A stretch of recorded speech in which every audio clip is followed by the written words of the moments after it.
नमस्कार विद्यार्थी मित्रांनो. चला तर बघा, खूप दिवसांनी आपल्या व्हिडिओ येत आहे. आपण सुरुवात करत आहोत सर्वप्रथम 10वीच्या मॅथला आणि त्याच्यामधलं पार्ट फर्स्ट भाग 1 जे बीजगणित ज्याला अल्जेब्रा असं म्हणतो, त्यामधलं पहिलं चॅप्टर आहे आपलं.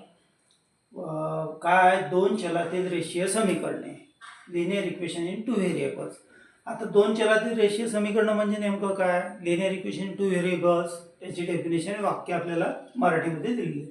ज्या समीकरणामध्ये दोन चले वापरली जातात, काय सांगितलेलं आहे? ज्या समीकरणामध्ये दोन चले वापरली जातात, फक्त दोन चल आणि चल असलेल्या प्रत्येक पदाची कोटी एक असते. त्याची कोटी काय असते? एक. त्या समीकरणाला दोन चलातील रेषीय समीकरणे असे म्हणतात. त्याची डेफिनेशन इंग्लिश मध्ये आहे. An equation which contains two variables and the degree of each terms containing variable 1 is called the linear equation in two variable. याच्यामध्ये दोन चलपद असणार आहे, दोन टू व्हेरिएबल असणार आहे. फॉर एक्झाम्पल इथं फक्त समजावून सांगतो की टू व्हेरिएबल दोन चल पद कुठले. इथं हे एम आणि एन हे टू व्हेरिएबल. इथं एक्स आणि वाय, इथं एक्स आणि Y, x Y x Y x Y,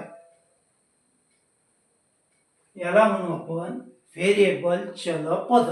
मग त्याच्यानंतर काय म्हटलेलं आहे? X plus b y plus c is equal to 0. हे याचं सामान्य रूप आहे, जनरल फॉर्म आहे. आणि काय म्हटलेलं आहे इथे? ए बी सी ह्या वास्तव संख्या आहेत. वास्तव संख्या म्हणजे रिअल नंबर. ए आणि बी हे एकाच वेळी शून्य नसतात. A B are not equal to 0 at same time.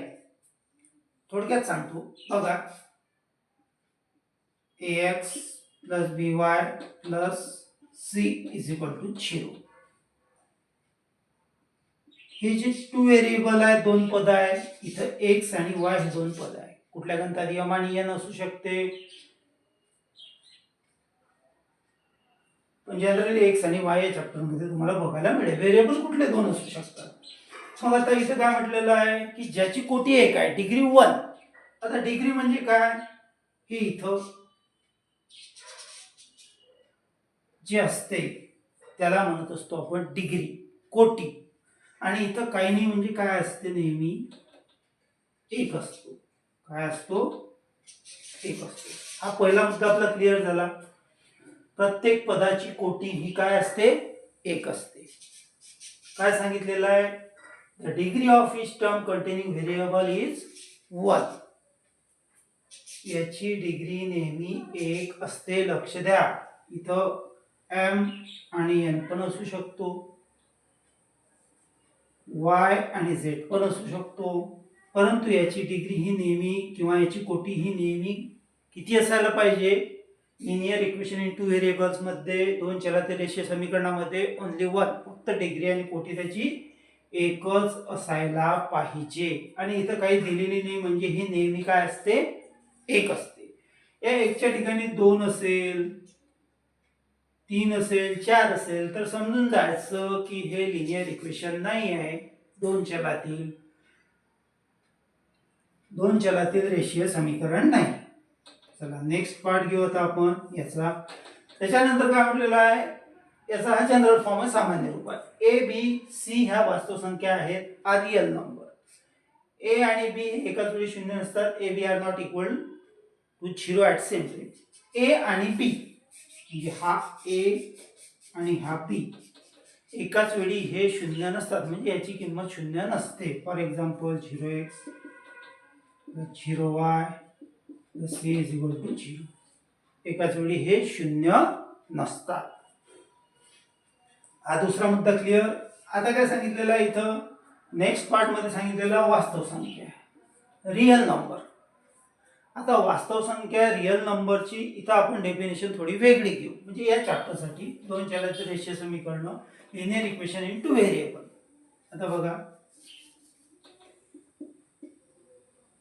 Real numbers, वास्तव संख्या. आता याच्यामध्ये म्हणजे या चॅप्टरसाठी याच्यामध्ये ऍड काय काय करू आपण? सर्वात आधी नैसर्गिक म्हणजे नॅचरल. पहिले नॅचरल नंबर घेऊ, नैसर्गिक संख्या घेऊ. आता नैसर्गिक संख्या. नैसर्गिक संख्या नॅचरल नंबर कशाला म्हणतात? की ज्या पृथ्वीतलावर वस्तू आढळण्यासाठी आपण काउंटिंग करण्यासाठी जी सुरुवात करतो, कुठल्या नंबर पासून करतो? 1 पासून. 1 2 3 4 इन्फायनाईट अनंत. याला नॅचरल नंबर नैसर्गिक. त्यानंतर होल नंबर पूर्ण संख्या. पूर्ण संख्या म्हणजे काय? ज्याची सुरुवात शून्यापासून होते. 0 1 2 3 4 इन्फायनाईट. त्याच्यानंतर सांगितलेलं आहे इंटिजर्स. म्हणजे पूर्णांक. आता पूर्णांक म्हणजे काय? याचे वेगवेगळे प्रकार आहे, परंतु याच्या चॅप्टरसाठी आपण बघा -5 -4 -3 -2 -0 +1 +2 +3 इकडे इन्फायनाईट, इकडे इन्फायनाईट. त्याच्यानंतर रॅशनल नंबर. रॅशनल आणि सेकंड इरॅशनल. आता रॅशनल नंबर म्हणजे मराठीमध्ये त्याला म्हणतो आपण परिमेय संख्या आणि याला म्हणतो अपरिमेय. आता परिमेय संख्या काय? की ह्या दोन्ही संख्या P/Q याच्यामध्ये आपण व्यक्त करू शकतो, लिहू शकतो. परंतु Q is not equal to 0. Q हा 0 नसतो, हे लक्षात ठेवायचं. आता रॅशनल नंबर परिमेय संख्या म्हणजे या स्वरूपामध्ये व्यक्त करता येते P/Q, जसं 3/4 झालं. मग आता याला आपण डिवाइड केलं 3 ला 4, भाग जात नाही. 0 पॉईंट दिला 0, 4 7 28, 2 उरले, परत 0 घेतला,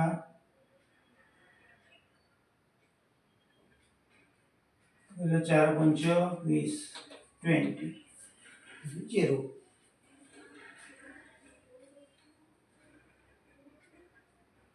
म्हणजे याचा आन्सर काय आलं? 0.75.